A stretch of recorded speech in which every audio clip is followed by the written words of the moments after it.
Bem, garotas dançando, bailarinas, os pedestres nem olham para os semáforos porque não faz sentido com tanta fumaça. O quê? Como é a questão dos relacionamentos com as garotas? Aqui é muito curioso porque eles têm casas flutuantes e, de forma natural, os corpos de alguma maneira acabam nesta parte do rio. Esses eram os chuveiros, ou seja, os chuveiros, as pessoas tomavam banho ao ar livre, à vista de todos. É a ruazinha da farra noturna, agora vocês vão ver. O Vietnã é um dos poucos países comunistas que restam no mundo e a verdade é que é um país bastante próspero, do qual você pode tirar muitas coisas. Da cultura, que pode ser bastante chocante, desde a gastronomia até os costumes. E do que é a cidade em si? Uma das cidades com motos mais caóticas que já vi na minha vida. Eu sou Naka, isto é Japatonic e vamos dar um passeio pelo que é a cidade de Hanoi.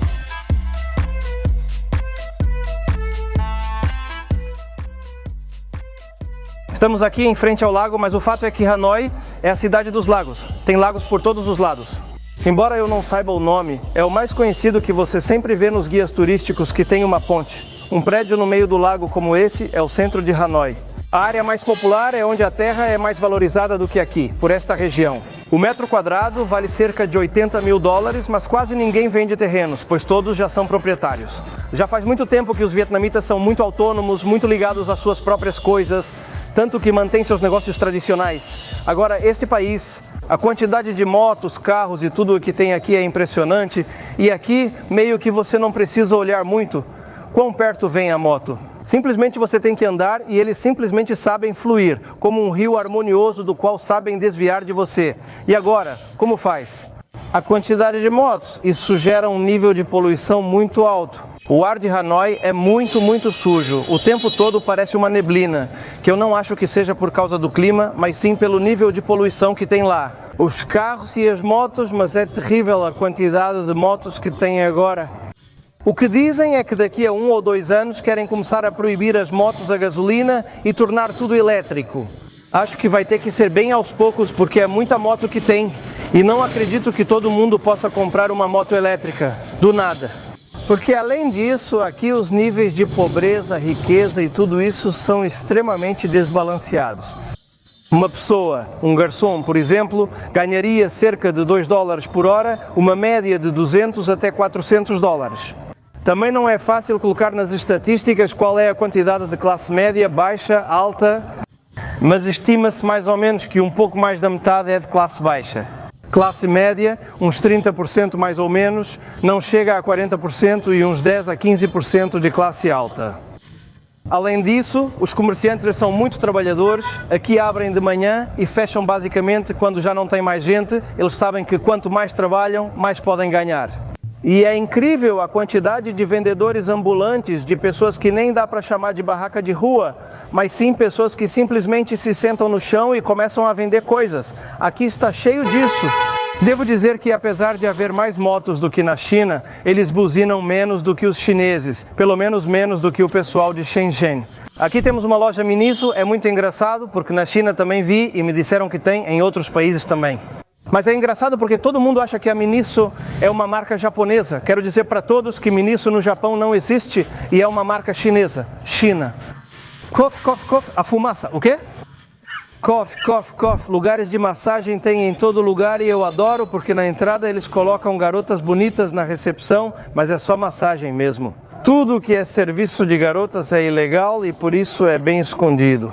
Se for um lugar com entrada com sofás de couro, recepção e tudo isso, e dizem massagem, spa luxuoso, é como se não fosse um serviço para homens. Ok? E vamos atravessar, obviamente você tem que olhar um pouco, minimamente, mas aqui ficou fácil porque as motos já pararam de passar. Mas sim, é verdade. A realidade é que, além de ter poucos semáforos, e não só tem poucos semáforos, as pessoas não respeitam. Aliás, os pedestres nem olham para os semáforos porque não faz sentido. Parece que as pessoas já perderam o costume de olhar para os semáforos. Ali vai um devagarzinho, vai andando, mais ou menos, eles vão desviando direitinho, todo mundo tem que atravessar a rua assim. Bom, pra gente serviu de escudo as senhoras que estavam do lado. Estamos na famosa rua onde passa o trem, muito bonito, mas lotada de turistas. O trem passa a cada 3 horas, ele passou 5 minutos depois que chegamos e o próximo passa em 3 horas. O lugar está muito bonito, mas tem gente demais. Bom, aqui ficou mais tranquilo na entrada ficou bem mais tranquilo. Por exemplo, aqui no Vietnã é muito comum esse tipo de tabaco que se fuma com esse cachimbo grandão, é como um bambu. O fato é que é muito popular no Vietnã e é muito forte. Não é droga, é totalmente legal, é tabaco, provavelmente local colhido aqui perto e dizem que é muito forte. É basicamente como fumar 20 cigarros de uma vez só e por isso as pessoas que nunca experimentaram e fumam pela primeira vez podem até chegar a desmaiar. Tem tipo uma água, então também é fumado como uma espécie de narguilé. Também é muito curioso como eles fumam, porque parece que estão fumando um baseado, mas não tem nada a ver. É algo bastante comum aqui no Vietnã. Isso me chamou a atenção, porque tem muita gente da Índia que vem como turista. Me disseram que aqui o principal país de onde vêm os turistas é a China. Acontece que mais ou menos há uns 10 anos atrás, os chineses ocuparam umas ilhas chamadas Ilhas Paracel, que são ilhas vietnamitas não habitadas. Mas os chineses tomaram por várias questões logísticas, ocuparam essas ilhas dizendo que eram deles. Acontece que o que afetou o lado turístico foi que há 1 ou 2 anos a China começou a emitir um novo passaporte no qual incluía essas ilhas no mapa. E esse passaporte é considerado ilegal no Vietnã e, portanto, não se pode vir ao Vietnã como turista. Se alguém tem esse novo passaporte, claro, não pode pedir o passaporte antigo para poder ir ao Vietnã, é o novo passaporte chinês. E por isso agora o turismo chinês foi praticamente reduzido por completo, a menos que sejam pessoas que ainda tenham o passaporte antigo válido. E então, para incentivar o turismo de outros lugares, abriram voos para a Índia e, bom, tem muita gente da Índia que vem passar férias aqui. No Vietnã é muito popular o comércio de passarinhos de estimação. É como se fosse um passatempo das pessoas mais velhas ter um canarinho para cantar, e eles levam aos parques para que compartilhem canções, etc. As aves podem variar de preço dependendo do tipo de ave e do tipo de gaiola, que muitas vezes são de madeira, muito bonitas. E este aqui é o herói nacional mais recente e mais popular do Vietnã, que é quem está em todas as notas. Dong do Vietnã. Aliás, a maior nota de todas é a de 500 mil dong, que equivale a um pouco menos de 20 dólares. O fato é que Ho Chi Minh é muito popular e até hoje continua sendo lembrado com muito respeito e carinho. Esse homem foi uma pessoa que nasceu na classe baixa, pobre, camponesa. Ele realmente lutou por muitos direitos do país e para libertar o Vietnã das colônias japonesas e chinesas, enfrentou os Estados Unidos. Exatamente, os vietnamitas não são uma sociedade de ressentidos de forma alguma. Eles não têm problemas com americanos, japoneses ou franceses, mas têm muitos conflitos políticos com a China. Justamente pelo que tínhamos contado sobre essa invasão das ilhas, e mais, o Vietnã não tinha serviço militar obrigatório, só passou a ser obrigatório em 2015 por causa da invasão chinesa que aconteceu naquele ano nessas ilhas, que os jovens entre 18 e 25 anos eles têm que escolher em que época, mas precisam fazer 2 anos de serviço militar obrigatório da parte comunista que ainda resta no Vietnã. Seria basicamente na prática o equivalente aos salários municipais. Por exemplo, se alguém trabalha para o município, seja varredor de rua, funcionário público ou médico, recebe quase o mesmo salário. Entre 300 e 400 dólares por mês, o médico se forma em um hospital público e depois passa a trabalhar em um hospital privado. A saúde não é gratuita, a educação não souberam me explicar direito, não é nem gratuita nem paga, ou é gratuita, mas é melhor pagar, algo assim. O que sim, a questão da aposentadoria, se a pessoa trabalha para o município, aí vai ter aposentadoria. Mas, por exemplo, todos que são autônomos, os comércios e tudo isso, não têm aposentadoria. Portanto, não resta outra opção a não ser economizar ou trabalhar até onde conseguirem.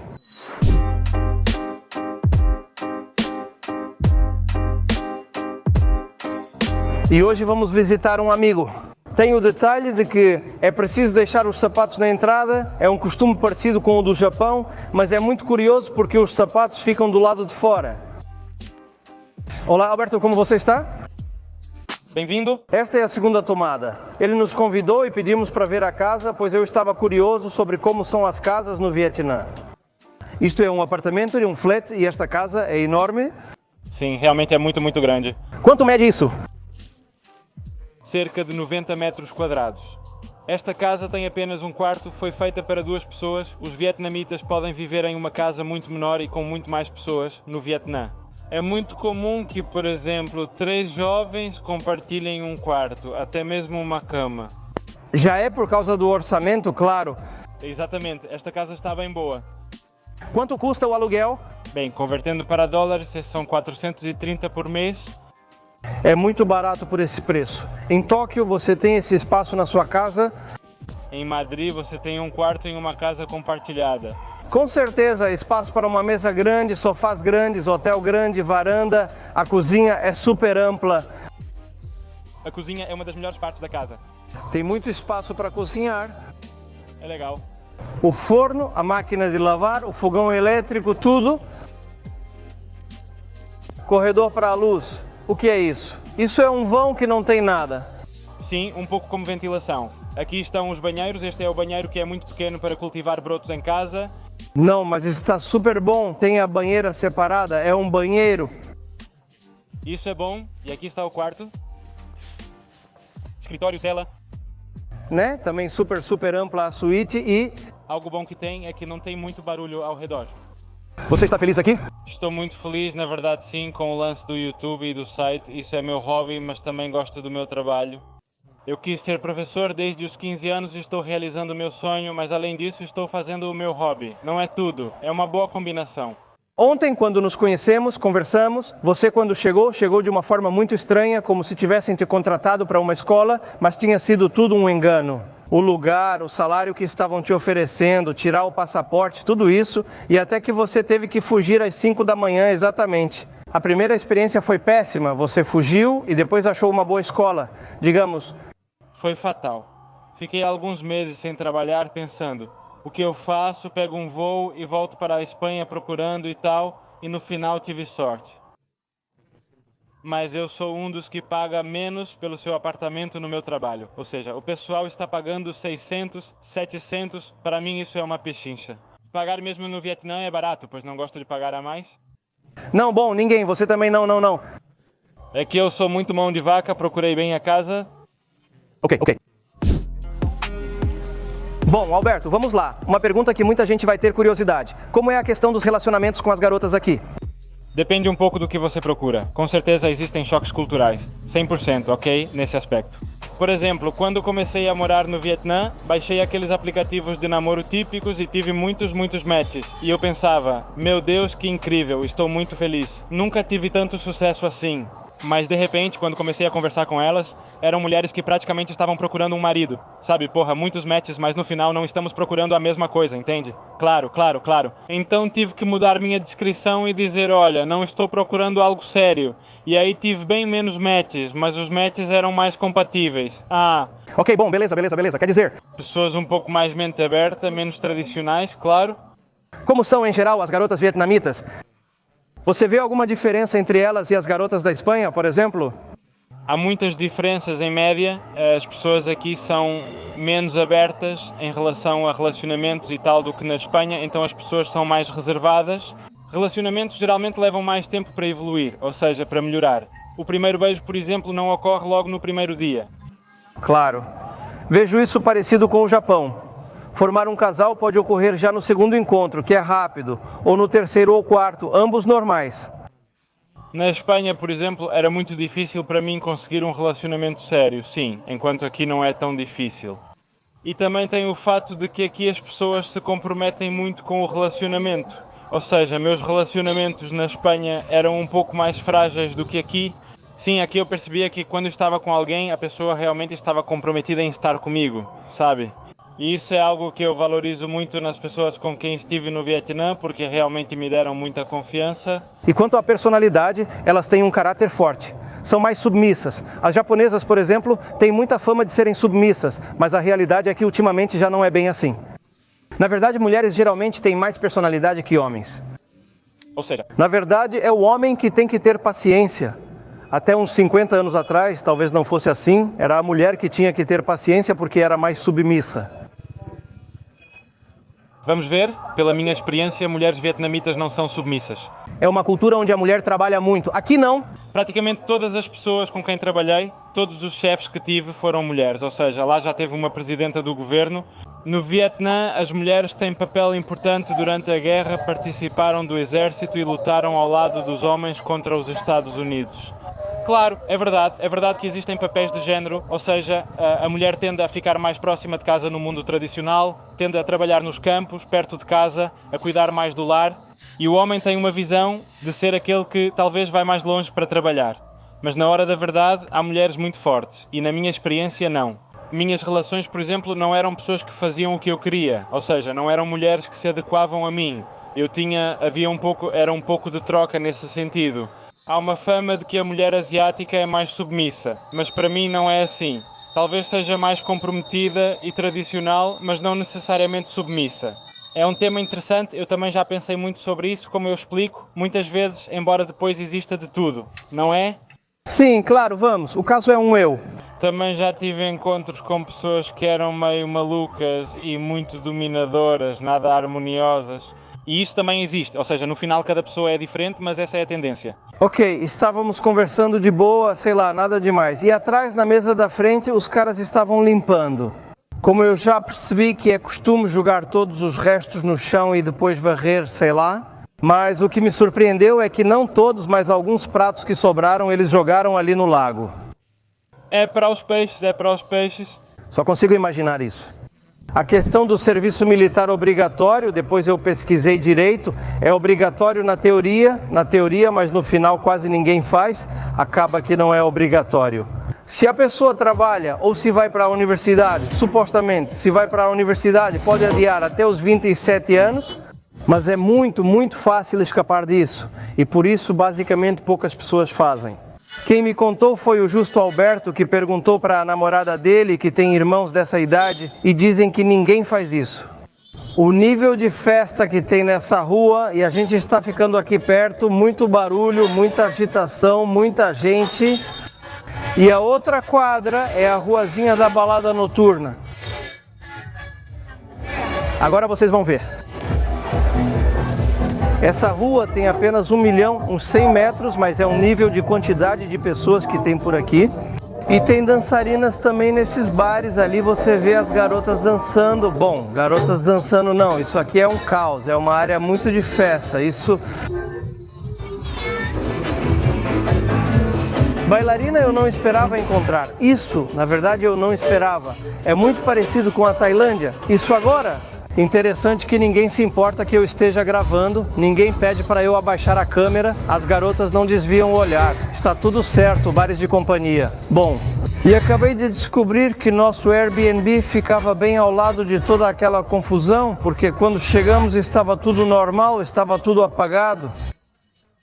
Não sei se é aí o nosso Airbnb, estávamos no meio da confusão e aqui é o lugar onde temos o Airbnb, ou seja, ali, a poucos metros de toda aquela confusão e mar de gente. Eu disse a Kishai que estava surpreso e ela respondeu, não foi de propósito. Eu sabia que era uma área agitada, mas não tanto. Olha que curioso, tem uma rampa bem no meio. Não sei se é para subir sua bicicleta ou o quê, mas para caminhar é bem desconfortável, porque no meio você teria que andar assim ou assim. Muito estreito. Aqui está a nossa casinha, dá para ver um pouquinho dos vizinhos e chegamos. Bom, está um pouco bagunçado porque já deixamos as coisas, mas este é nosso apartamento que está bem legal. Não lembro quanto custou, mas foi cerca de $70 a noite mais ou menos. Muito bem localizado e tem geladeira, micro-ondas, fogão elétrico, máquina de lavar e secadora. Muito importante o chuveiro que é compartilhado com o banheiro. Lá é lindo, estamos gostando muito. Tchau! Olhem só essa ponte, que até dá um pouco de medo, porque dá para ver pelos buraquinhos, dá para ver embaixo, são tábuas de cimento. Essa ponte já tem 125 anos, foi feita pela mesma empresa que construiu a Torre Eiffel, que foi feita para a conexão. Obviamente, mas a quantidade de motos aqui, só passam motos, não tem outra coisa além de motos e trilhos de trem. E a poucos quilômetros do centro de Hanoi, se a gente vai para o lado do rio, encontra uma área muito, muito pobre, bem precária, o que é muito curioso. Porque eles têm casas flutuantes, mas não são casas flutuantes com bases ou algo do tipo. Eles têm alguma coisa, mas são literalmente flutuantes, como casinhas, barcos, por assim dizer. O fato é que essas pessoas, digamos, encontraram uma forma de ter uma propriedade sem pagar pelo terreno, colocando suas casas em áreas onde há água. Mas veja, por que elas flutuam? A razão pela qual elas flutuam é porque esse rio, quando há muitos tufões, Chuvas fortes fazem o nível da água subir muito e, portanto, a casa se mantém, digamos, sem ser inundada. Para chegar aqui, que inclusive é complicado chegar de carro, tivemos que vir atravessando uma ponte enorme. Ali também dá para ver campos de cultivo de pessoas que ocuparam o terreno, tem sua plantação, mas também como a maré costuma subir. Eles escolhem apenas produtos que crescem em curto prazo, porque nunca se sabe quando podem perder toda a colheita. E aqui está cheio de cachorros de rua também, mas é muito interessante como vivem muitas pessoas daqui, gente de classe muito baixa, mas mesmo assim, suas casinhas parecem bastante decentes. Lá eles têm até decoração de flores e todo esse tipo de coisa, de certa forma fica bonito também. E não são tantas casas assim, são entre 10 e 20 casas mais ou menos que vivem desse jeito. Flutuando, digamos, mas desse lado é tudo caminhos de árvores, de banana, colheita, ou seja, tem um clima muito do Vietnã, digamos assim. Bom, ali dá para ver uma casa bem precária, isso aí já parece mais um tipo de lugar para alguma atividade, alguma coisa assim, mas sim, claramente uma casa bem precária. Claro, isso aí já parece, sei lá, tipo um galpão ou algo assim, mas vocês veem como dá para notar que tudo é feito para literalmente flutuar. Quer dizer, tem tanques, isopor, coisas justamente para isso, dá para perceber que não tem uma definida, só tem uns cabos para não ser levado embora. A correnteza, quer dizer, se houver um grande dilúvio, o rio sobe e a correnteza fica forte, deve ser bem complicado ficar aqui dentro. Ah, mas olha, eles têm umas coisinhas para fazer exercício, o lugar aqui está bem equipado e pelo que vejo, parece que também vem nadar no rio. Tem área de nudismo? Tem área de nudismo por aqui, uma área de nudismo masculina, um altar. A deusa da misericórdia também está no Japão, mas no Japão é homem, no Japão se chama Kannon. E aqui, embaixo da ponte por onde viemos, na entrada do bairro, digamos, temos duas coisas. Uma, que antes isso aqui era uma área onde vinham muitos dependentes químicos para se injetar, era uma zona onde você encontrava muitas seringas. Mas já faz alguns anos que o governo colocou leis muito rígidas, nas quais inclusive existe pena de morte para o tráfico de drogas.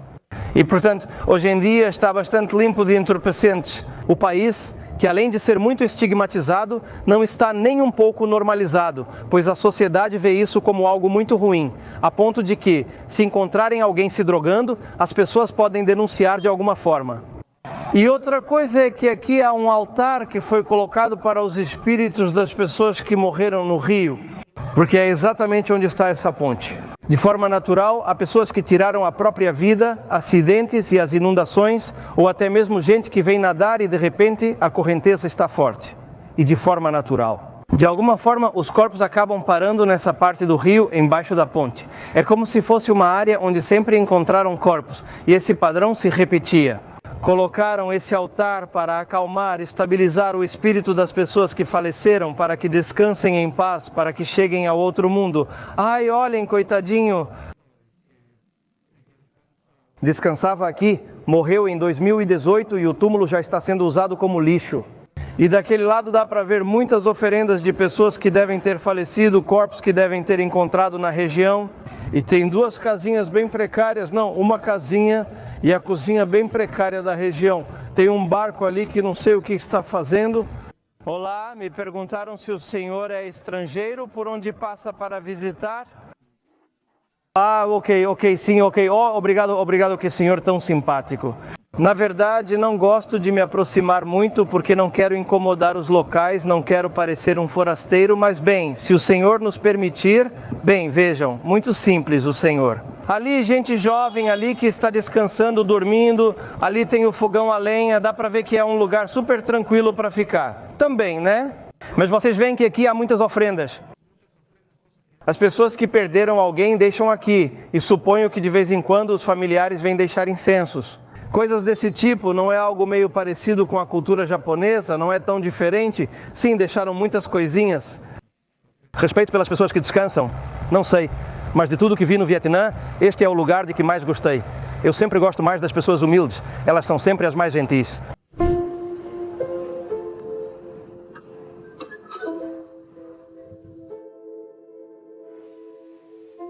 Estamos na prisão de Hoa, que hoje em dia funciona como museu. Ela foi construída pelos franceses no final do século XIX para prender opositores políticos ao regime francês. E depois da Segunda Guerra, em 54 passou a ser uma prisão comum. e durante a Guerra do Vietnã também foi usada para prender americanos. Veja bem, os americanos nunca chegaram a Hanoi, mas às vezes aviões eram abatidos e algum paraquedista caía por aqui, então eles eram trazidos para cá, onde, por exemplo, em certos momentos ficavam amarrados. Se eles se comportassem bem, ficavam amarrados por apenas um pé, e se comportassem mal, eram amarrados pelos 2 pés. Se fosse necessário usar um pouco de força, jogavam água fria neles no inverno, mas segundo dizem aqui, os americanos não passavam tão mal. Por isso a prisão tinha o apelido de Hilton Hanoi. Bom, também não acho que eles tenham passado tão bem assim. Quem é que pode se sentir bem na cadeia? Esta era a cela para quem se comportava muito mal, onde amarravam os pés quando a pessoa se deitava. Isso aqui é inclinado para que a cabeça fique para baixo. Ou seja, dá uma sensação ruim, como se o sangue subisse um pouco para a cabeça. E muito pouca iluminação. Este aqui era como a sala de castigo, por assim dizer, o calabouço. Olhem que interessante que mostram, por exemplo, partes do Vietnã. Isso me chamou muito a atenção porque, claro, justamente as mulheres também combatiam. E o fato é que Hanoi, embora nunca tenha sido invadida pelos americanos, foi realmente muito bombardeada. Assim, os prisioneiros americanos que chegavam eram aviadores. Vejam ali, por exemplo, as pessoas. Não eram necessariamente bunkers, eram basicamente poços verticais para se esconder dos bombardeios. Também na cidade, mas sim, Hanoi foi muito bombardeada pelos americanos. Mas olhem que engraçado como era quando capturavam um americano. Vejam a garota vietnamita ao lado do americano. Não dá para ter noção de quanto ele pode medir. Talvez o americano tivesse uns 1,60 ou 1,70, talvez não fosse tão alto assim. E algo curioso é que essa prisão também tinha a parte aqui do centro, ali onde está o 4. Essas eram os chuveiros, ou seja, os chuveiros. As pessoas tomavam banho ao ar livre, diante de todos, e a prisão era para homens e mulheres. Imagino que se revezavam para tomar banho. Isso é bem interessante. Isso era uma peça do que era o esgoto da prisão.